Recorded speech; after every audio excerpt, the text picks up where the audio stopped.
सनातन कहते हैं सर्वे भवन्तु सुखिनः, सर्व आनंद में रहे। मेरे के लिए मैं प्रार्थना नहीं करता हूँ, मैं तो मानव सभ्यता, ना जाति ना धर्म ना वर्ण ना कोई हमारा विचार है। विचार तो है मानव है जो भगवान ने सृष्टि की है। हिंदू मुसलमान जैन क्रिश्चियन कोई भी धर्म हो, सब सनातन से उत्पत्ति हुए हैं, पर संग दोष और समय कली के कारण कोई किसी धर्म को चल गया, पर उत्पत्ति तो सबका सनातन से हुआ। भगवान की इच्छा बिना किसी का उत्पत्ति, किसी का जन्म नहीं हो पाएगा। हम शास्त्र में पढ़े, इसे आधारित विचारधारा न्याय से हम बोलते सब सनातनी थे और समय कहाँ किसी को बैठाया, फिर सब सनातनी हो गए। लड़ाई का क्या जरूरी है, अभी भी समय है, मिल जाओ, लड़ाई मत करो, खुद का विनाश खुद मत बुलाओ। धर्म जाति में कभी मनुष्य को परमार्थ नहीं मिलेगा।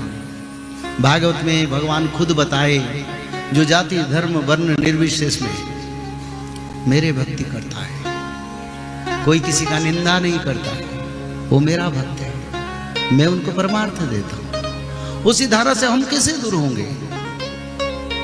तो ये सनातन का परंपरा है। जब चैतन्य भगवान आए तब सारा विश्व में एक नया धर्म सृष्टि कर दिए, वैष्णव धर्म। हिंदू मुसलमान जैन क्रिश्चियन सबको दास का टाइटल दे दिए और वैष्णव बना दिए। कल की आएंगे सबको ब्राह्मण बना देंगे, वैष्णव बना देंगे। अब फिर मैं क्यों अभी डिवीजन करूं? क्या आवश्यकता है? पर इतना बोलूं, सनातन एक महाद्रुम है। इस द्रुम के नीचे ना बारिश होता है ना आपदा आता है। उसी द्रुम का सहारा ले लो, उसी वट वृक्ष के सहारे में सानिध्य में मानव आ जाए तो मानव का कल्याण होगा। क्योंकि हम ये शास्त्र में पढ़े हैं, सारा विश्व सनातन बनेगा।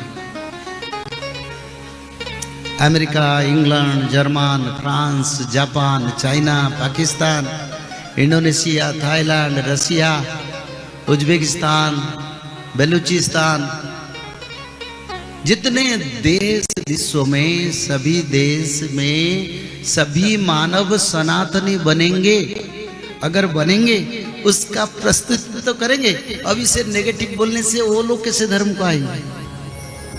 धरती का भारा कैसे लाघव होगा? सिर्फ भारत में धर्म रक्षा होने से धरती का भारा लाघव नहीं होगा। भारत तो 10% जगह पर है, 90% जगह पर पाप बढ़ता जा रहा है। रक्तपात, जीव हत्या, भ्रूण हत्या, बहुत पाप बढ़ता है। और भगवान आते तो सारा धरती को लाघव करेंगे। भविष्य मालिका में लिखा है, विश्व में जितने देश, सभी देश में सनातन धर्म प्रतिष्ठा होगा। कल के भगवान घूम घूम के सारा विश्व में सनातन धर्म को पुनर्प्रतिष्ठा करेंगे। इसका अर्थ पहले प्रतिष्ठा हो चुका है, पर कलयुग में उसका परंपरा बदल गया। फिर सनातन आएगा। केवल जे सनातन धर्म को स्थापिवे प्रभु श्री नारायण आउ सब धर्म हेव चूर्ण। इसका अर्थ क्या है? कोई धर्म नहीं रहेगा, केवल सनातन को धरा पर स्थापन करेंगे। बोलिए जगन्नाथ भगवान। बहुत बड़ा विनाशकारी समय आएगा। कौन बचेंगे? जो लोग त्रिकाल संध्या करेंगे, जो लोग माधव नाम भजन करेंगे, जो लोग भगवत महापुराण, श्रीमद् भागवत महापुराण, में भगवत गीता का बात नहीं कर रहा हूं, मैं श्रीमद् भागवत महापुराण का बात कर रहा हूं। शाकाहारी बन के त्रिकाल संध्या करना पड़ेगा। ब्राह्मण मुहूर्त पर उठ के त्रिकाल संध्या, मध्याह्न संध्या, सायं संध्या, 3 संध्या करना पड़ेगा। और 3 संध्या के साथ साथ भागवत जी महापुराण को ब्राह्मण मुहूर्त से रात 12 तक किसी समय एक अध्याय पढ़ना पड़ेगा। और निरंतर माधव नाम को भजन करना पड़ेगा। और माधव नाम भजन करने से क्या होगा? भगवान आदि विष्णु सनातन कल की भगवान का कृपा आपके ऊपर रहेगा। जब यहाँ गोलियां बरसेगा, मिसाइल बरसेगा, पंचवत का प्रलय होगा, तब माधव नाम भज के भक्त लोग रक्षा हो जाएंगे।